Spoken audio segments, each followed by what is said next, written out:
धन्यवाद धन्यवाद धन्यवाद धन्यवाद धन्यवाद धन्यवाद धन्यवाद धन्यवाद। परमपिता परमेश्वर, हम आपका हृदय से धन्यवाद करते हैं क्योंकि आप अद्भुत युक्ति करने वाले, अद्भुत आश्चर्य कर्म करने वाले, हमारी ज़िंदगी को अपनी महिमा के द्वारा परिवर्तित करके अपनी महिमा की योग्य बनाने वाले परमेश्वर आपका नाम अद्भुत है, आपके काम अद्भुत है, आपकी योजनाएं अद्भुत है, आपका प्रेम अद्भुत है, सारी चीज़ें प्रभु अद्भुत है। हम पूरी तरीके से कभी भी आपको समझ नहीं सकते, लेकिन पिता परमेश्वर आपका प्रेम हमें विवश करता है और हम बार बार आपकी शरण में आकर आपके प्रेम को और उस सामर्थ्य को रिसीव करते हैं अपने जीवन में, जिससे हमारा जीवन आपकी महिमा की योग्य बन सके। सारी बातों में आपको धन्य कहते हैं। धन्यवाद के साथ इस प्रार्थना को आपके इकलौते पुत्र प्रभु यीशु मसीह के नाम से मांगते हैं, आमीन। Praise the Lord.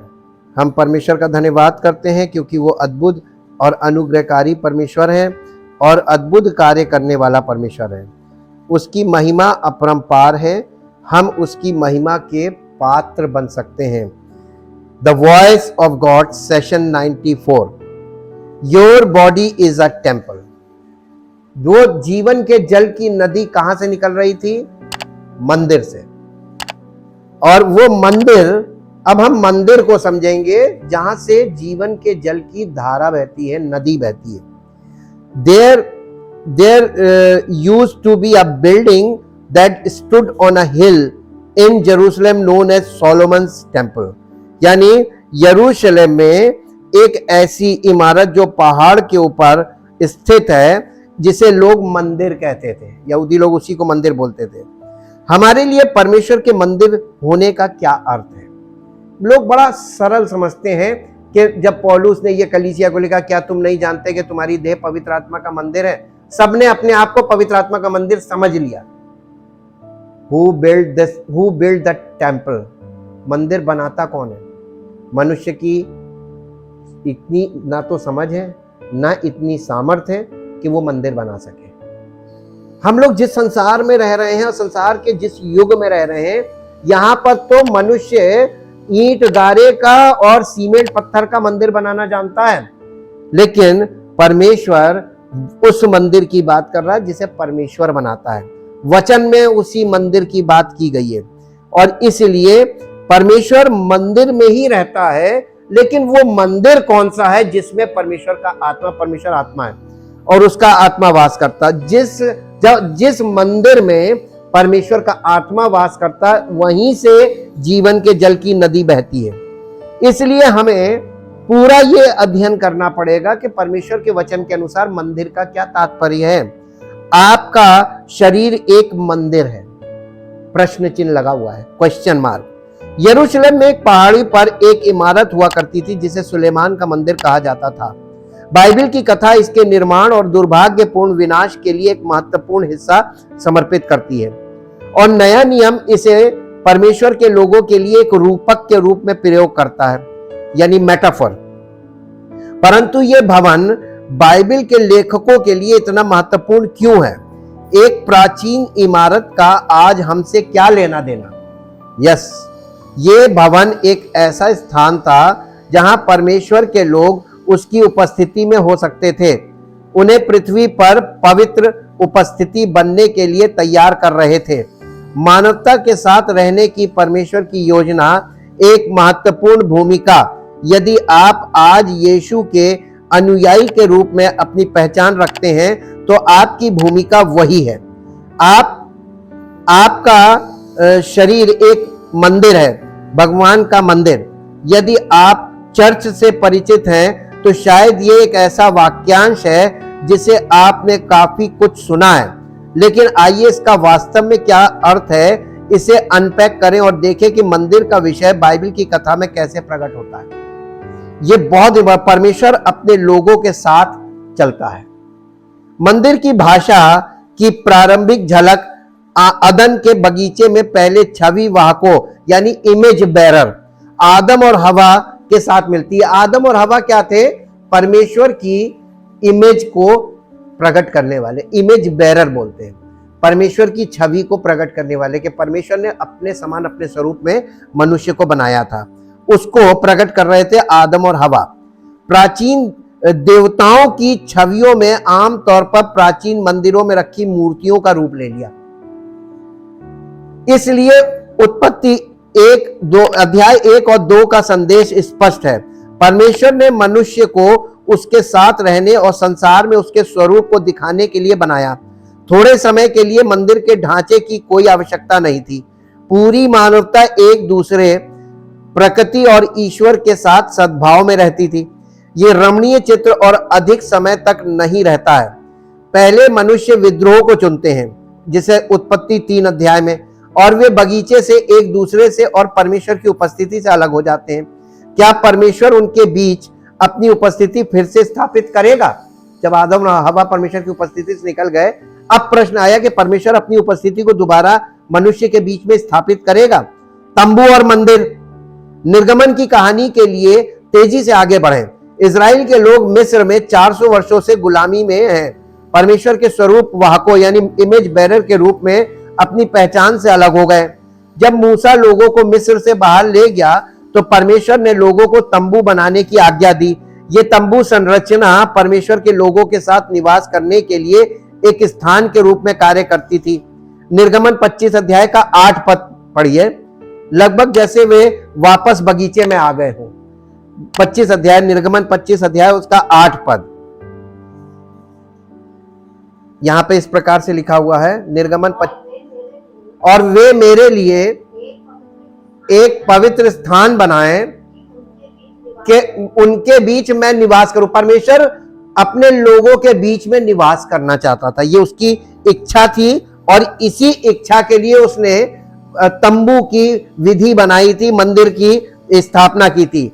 कई 100 साल बाद मिलाप वाले तंबू को उस स्थायी संरचना से बदल दिया गया जिसे राजा सुलेमान ने यरूशलेम में मंदिर के रूप में बनवाया था।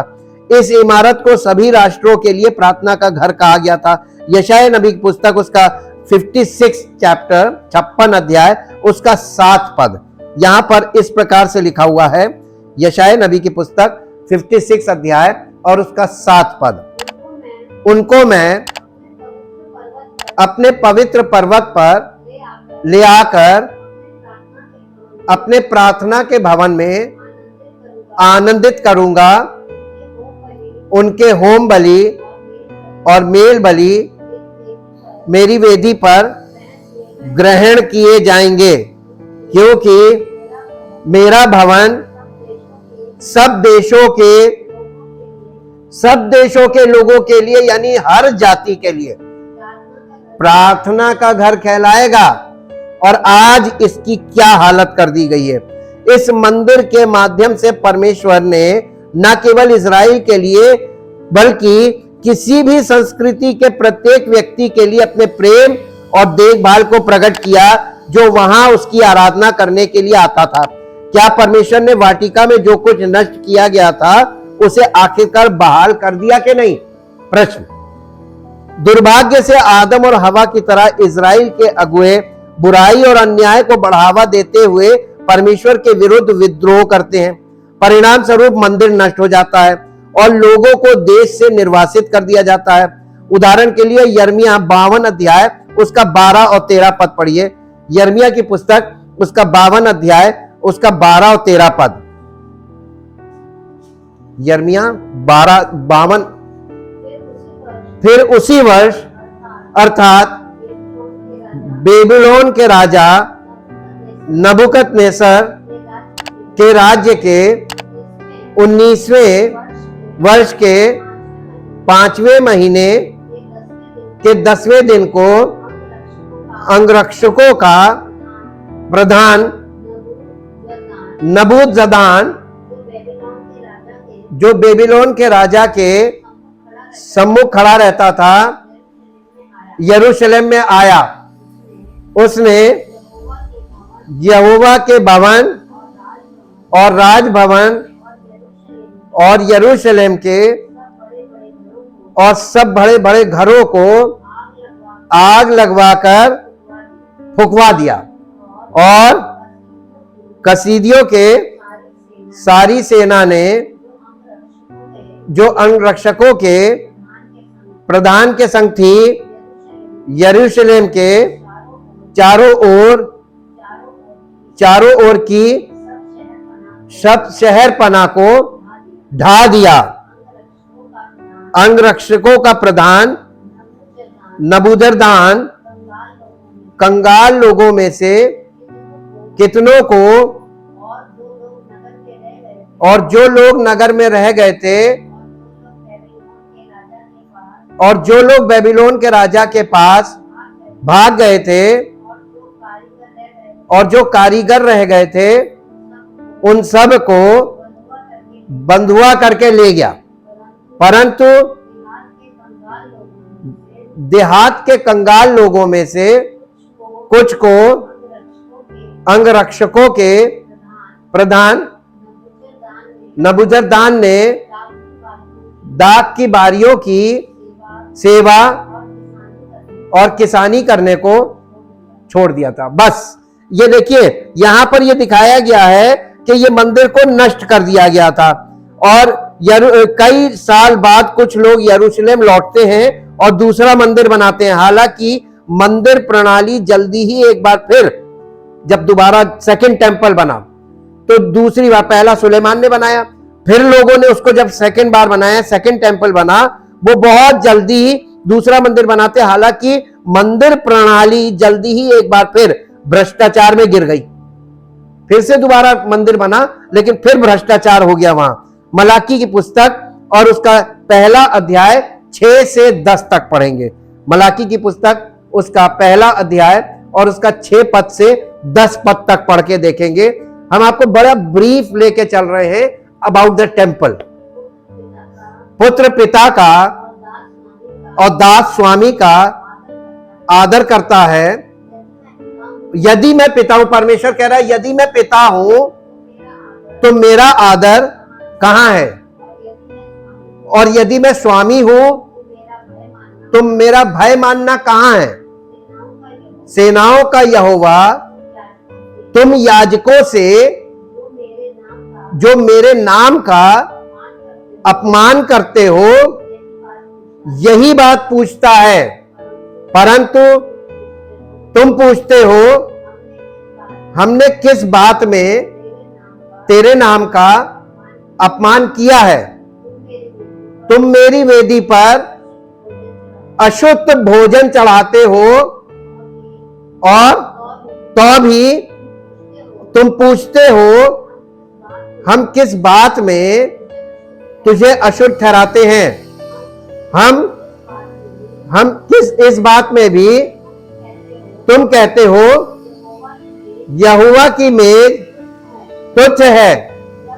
जब तुम अंधे पशु को बलि करने के लिए समीप ले आते हो तो क्या ये बुरा नहीं है।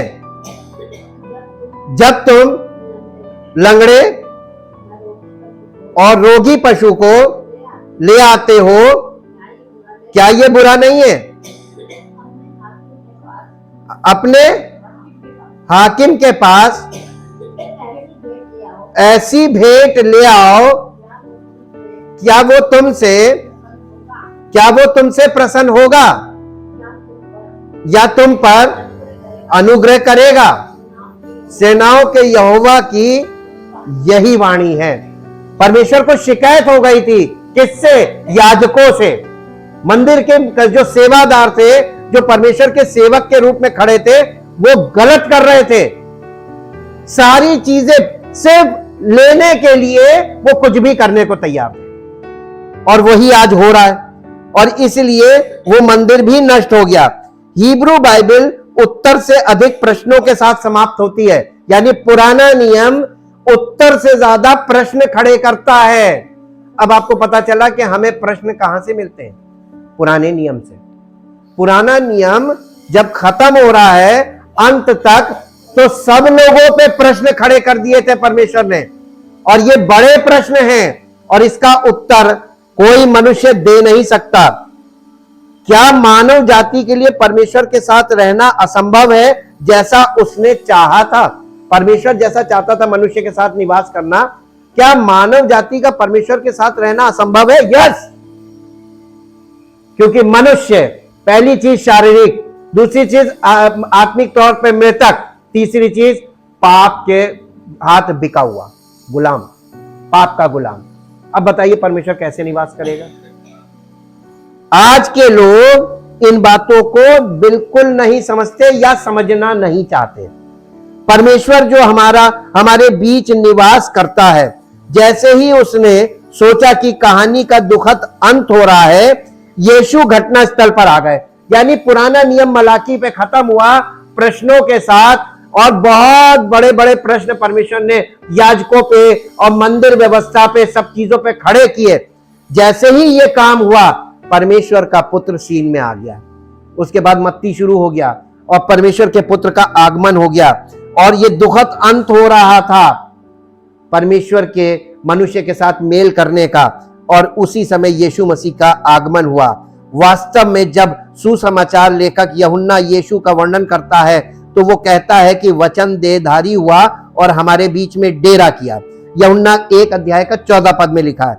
निवास के लिए वो जिस विशेष शब्द का उपयोग करता है, वो संज्ञा के यूनानी मौखिक समतुल्य है, जिसका उपयोग उस तंबू का वर्णन करने के लिए किया जाता है जिसे परमेश्वर ने मूसा को निर्गमन में बनाने की आज्ञा दी थी।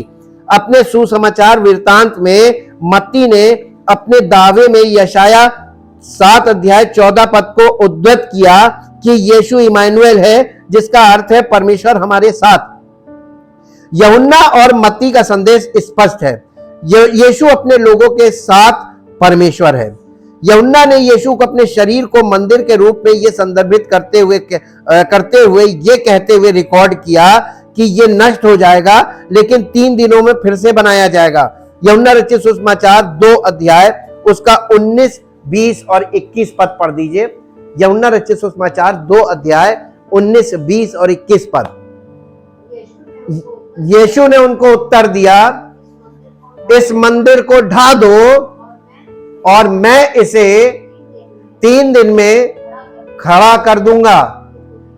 यहूदियों ने कहा, इस मंदिर के बनाने में कितने साल लगे?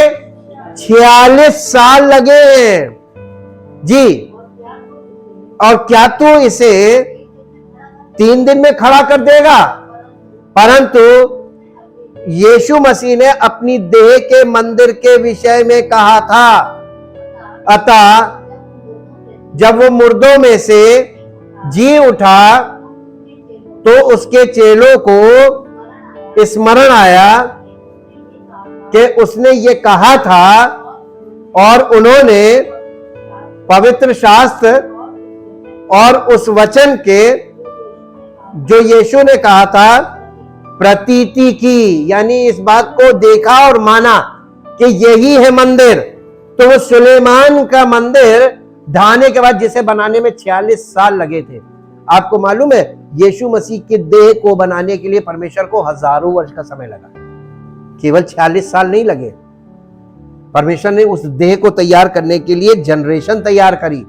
जिस जनरेशन से उस देह को लाया, वो मानव देह थी, वो बिल्डिंग नहीं थी। और इसीलिए बिल्डिंग परमेश्वर का भवन नहीं है, मलाकी के बाद से नहीं है। और आज पता नहीं क्यों लोग बिल्डिंग में फंसे हुए। यीशु को सूली पर चढ़ाए जाने के समय मंदिर के भीतरी कमरे को ढकने वाला पर्दा आधा फट गया था। इस घटना का क्या महत्व था? इब्रानियों का लेखक हमें बताता है कि यीशु सिद्ध बलिदान था, जिसने वो पूरा किया जो यरूशलेम का मंदिर कभी नहीं कर सका। यीशु के बलिदान और विजय के द्वारा उसने परमेश्वर के लिए न केवल अपने लोगों के साथ वास करने के लिए, बल्कि परमेश्वर के लिए उसके लोगों में वास करने के लिए एक मार्ग बनाया। यीशु हमें दिखाते हैं कि परमेश्वर के मंदिर के रूप में जीने का क्या मतलब है। अपनी उपस्थिति को अपने लोगों के साथ भौतिक भवन की आवश्यकता के बिना रहने की अनुमति देना। लोग मंदिर हैं। नए नियम के लेखक मंदिर की भाषा का उपयोग करना जारी रखते हैं, लेकिन उनका अब किसी इमारत से कोई सरोकार नहीं है। नए नियम के लेखक जब मंदिर की बात कर रहे हैं, जितनी जगह मंदिर आ रहा है, उसमें बिल्डिंग नहीं है। जब तक आपके दिमाग से बिल्डिंग नहीं हटेगी तब तक आपको देह समझ में नहीं आएगी। बिल्डिंग नहीं है, देह है। लेकिन उनका अब किसी इमारत से कोई सरोकार नहीं है। जब वे मंदिर के बारे में लिखते हैं तो वे परमेश्वर के लोगों के बारे में बात करते हैं। प्रेरित पौलुस लिखता है, क्या तुम नहीं जानते कि तुम्हारी देह तुम्हारे भीतर पवित्र आत्मा का मंदिर है? पहला कुरिन्थियों 6 अध्याय 19 और 20 घर में पढ़ लीजिएगा। अंकित मूल्य पर इसे एक व्यक्तिवादी विचार के रूप में गलत माना जा सकता है, और अक्सर यह है कि कितने आधुनिक यीशु अनुयायियों को इस परिच्छेद से परिचित कराया जाता है। हालांकि अंग्रेजी में हमारे पास एक वचन आप और बहुवचन आप सभी के बीच अंतर करने के लिए व्याकरणिक रूप से सही तरीका नहीं है। इंग्लिश में सिंगुलर और प्लूरल को अलग अलग नहीं कर सकते। यू का मतलब ऑल भी हो सकता है, यू का मतलब सिंगुलर भी हो सकता है, ठीक है। और इस पाठ में सभी आप वास्तव में दूसरे व्यक्ति बहुवचन है। तो पौलुस कलीसिया को कह रहा था कि तुम नहीं जानते, यानी पूरी कलीसिया से बात कर रहा है, वो बहुवचन में बात कर रहा है। और इसका मतलब है कि हमें पौल के शब्दों को इस तरह पढ़ना चाहिए, आप सभी का शरीर पवित्र आत्मा का मंदिर है, ऐसे पढ़ना चाहिए। यानी कलीसिया में जितने लोग हैं इन सब की देह पवित्र आत्मा का मंदिर होनी चाहिए, जो कि नहीं है, यही गलत है। और ये होने के लिए ही तो परमेश्वर का आत्मा काम कर रहा है। प्रारंभिक चर्च और आज हम दोनों के लिए चलो हम एक नजर चल के देखते हैं कि परमेश्वर के परिवार का हिस्सा होने के लिए एक अंतर्निर्मित सांप्रदायिक पहलू है। पौल मसीह के शरीर के रूपक का उपयोग मसीही समुदाय का वर्णन करने के लिए करता है, और कैसे सभी विविध सदस्यों को एक दूसरे की आवश्यकता होती है, जैसा कि पहला कुरिन्थियों 12 अध्याय में वर्णन किया हुआ है। ये टीम वर्क, सहयोग और एकता की एक अंतर्निहित धारणा है, क्योंकि परमेश्वर के लोग आज मंदिर के रूप में कार्य करते हैं। मंदिर वो जगह है जहां बाइबल की पूरी कहानी में परमेश्वर अपने लोगों के साथ रहते हैं। तो अगर परमेश्वर के लोग मंदिर हैं तो इसका मतलब है कि उन लोगों के माध्यम से ही परमेश्वर दुनिया में पहुंचते हैं। परमेश्वर कैसे दुनिया से संपर्क करेंगे? मंदिर में वो निवास करता है, तो वो मंदिर हम और आपको बनाना मांगता है। जब वो हमें मंदिर बना लेता है तो ये तंबू है चलने फिरने वाला, तो इस तंबू में हम चलते फिरते हैं ना। हम जहां जहां जाएंगे वहां कौन जाएगा हमारे साथ? परमेश्वर का आत्मा। तो हम किसी से बात करेंगे तो कौन बात करेगा? परमेश्वर का आत्मा। हम किसी से संबंध सही करेंगे तो कौन संबंध सही करा? परमेश्वर का आत्मा। तो परमेश्वर हमारे अंदर रहकर हमारे साथ जीवन बिताना मांगता है, और हमको एक सामर्थी जीवन और भरपूरी का जीवन का अनुभव देना मांगता है। प्राचीन दुनिया में लोग यरूशलेम में मंदिर में परमेश्वर से मिलने के लिए दूर दूर से यात्रा करते थे। अब परमेश्वर के लोग मंदिर हैं और परमेश्वर की उपस्थिति को संसार में ले जाते हैं। यदि लोग मंदिर हैं तो उन्हें अब से लेकर यीशु के वापस आने तक उसकी महिमा सभी राष्ट्रों तक को बतानी है। सब जाति के लोगों को किसको बताना है? अब आप मंदिर बन जाएंगे, जब आप लोगों के बीच में जाएंगे तो पवित्र आत्मा उनके बीच में काम करेगा कि नहीं करेगा? तो परमेश्वर अपना, हमने आपको बताया था परमेश्वर अपना काम स्वयं करता है, हमको तो सिर्फ निवास स्थान बनना है। तो हम निवास स्थान बनेंगे। मंदिर बनने में समय लगता है। सुलेमान का मंदिर बनने में कितना समय लगा था? 46 साल। तो आपका मंदिर बनने में एक घंटा या 1 साल 2 साल नहीं लगेगा, इसमें भी समय लगेगा, क्योंकि काम परमेश्वर को करना है। लेकिन वो भवन हमारा शरीर है, तो इस शरीर को परमेश्वर पहले तो पवित्र करेगा, आत्मिक रूप से जागृत करेगा। आत्मा में परमेश्वर का आत्मा वास करे, इसलिए आत्मिक जीवन होना चाहिए आत्मा को, और फिर नया मनुष्यत्व होना चाहिए। शुद्ध जल परमेश्वर का वचन है। जब तक शुद्ध जल अंदर नहीं जाएगा और हमारे अंदर शुद्धिकरण नहीं होगा, तब तक हमारा भीतरी मनुष्यत्व नया नहीं होगा और नए सिरे से आत्मा उत्पन्न नहीं होगा, और तब तक परमेश्वर का आत्मा हमको ग्रहण नहीं करेगा। हम मंदिर कैसे बन सकते हैं? हम अपने मन से अपने आप को ये नहीं कह सकते कि हम ये हैं। और तो एक प्राचीन इमारत का हमसे क्या लेना देना है, और हमारे शरीर के मंदिर होने का क्या अर्थ है? यदि आप यीशु के अनुयायी हैं तो यह आपके संपूर्ण आध्यात्मिक जीवन और बुलाहट को फ्रेम करता है। क्या हमें उस प्राचीन भवन को उसी स्थान पर फिर से बनाने की आवश्यकता है जहां वो एक बार परमेश्वर से मिलने के लिए खड़ा था? नहीं, वो आपको बुला रहा है। वास्तव में आप सब आज एक छोटे मंदिर के रूप में कार्य करने के लिए, चाहे आप कहीं भी हो। और यही बात हम परमेश्वर के वचन में आगे यानी प्रोग्रेसिव रेवलेशन के द्वारा देखते जाते हैं। बाइबल के अंतिम अध्यायों में यूहन्ना यीशु के लौटने के बाद स्वर्ग के अपने दर्शन के बारे में लिखता है। प्रकाशित वाक्य उसका 21 अध्याय और 22 अध्याय में इसका वर्णन है। और वो परमेश्वर के नए शहर का एक असाधारण चित्र देखता है, लेकिन कुछ स्पष्ट रूप से गायब है। शहर में कोई मंदिर नहीं है, और क्यों होगा? यीशु वही है अपने लोगों के साथ। जैसा कि हम कहानी के अंत की ओर देखते हैं, जो हमने शुरुआत में खोया था वो पुनः प्राप्त हो जाता है। परमेश्वर एक बार अपने लोगों के साथ वास कर रहा है, और इस बात को हम 21 और 22 अध्याय में प्रकाशित वाक्य में पढ़कर देख सकते हैं। मसीह की देह के द्वारा वो देह में जितने भी लोग आ रहे हैं और जुड़ रहे हैं, उन्हें वो पवित्र मंदिर बना रहा है। क्या तुम नहीं जानते कि तुम्हारी देह पवित्र आत्मा का मंदिर है? इसका मतलब परमेश्वर को हमारी देह को वो पवित्र आत्मा का मंदिर बनाना मांगता है, यानी बिल्डिंग, और भीतरी मनुष्यत्व को शुद्ध करके अपना उस मंदिर का केयरटेकर बनाना मांगता है, और हमारी आत्मा में अपवित्र आत्मा के द्वारा निवास करना मांगता है, जिसे हम होली ऑफ होलीज कह सकते हैं। और कल से हम इसका मूसा के तंबू के साथ एकदम मिलाकर वर्णन देखना शुरू करेंगे, ताकि हमें यह पता चल जाए कि परमेश्वर का मंदिर परमेश्वर की इच्छा और योजना के अनुसार, परमेश्वर की आत्मा के द्वारा, परमेश्वर के वचन के द्वारा ही बनाया जा सकता है। हमारी अपनी मर्जी से, हमारी अपनी इच्छा से, हमारे अपने तौर तरीकों से हम मंदिर नहीं बना सकते। हमारा बनाया हुआ मंदिर परमेश्वर का मंदिर नहीं है, और परमेश्वर हाथ के बनाए हुए मंदिरों में वास नहीं करता, मनुष्यों के द्वारा बनाए गए मंदिरों में वास नहीं करता। हम कल से इसको एकदम ऐसे इसका चित्रण वचन में देखेंगे, ताकि हमारा जीवन परमेश्वर की योजना के अनुसार हो, ताकि उसकी मर्जी हमारे जीवन में पूरी हो और उसी की महिमा प्रकट हो और उसका नाम महिमा पाए, सारी महिमा उसको मिले। परमपिता परमेश्वर, हम आपका हृदय से धन्यवाद करते हैं। सब बातें मिलकर आपकी भलाई को उत्पन्न करती है और आपकी महिमा का कारण बनती है। हमारा जीवन आपकी महिमा का कारण बने और सारी महिमा आपको मिले। इस प्रार्थना को आपके इकलौते पुत्र प्रभु यीशु मसीह के नाम से मांगते हैं, आमीन। Praise the Lord. परमेश्वर आपको आशीष दे।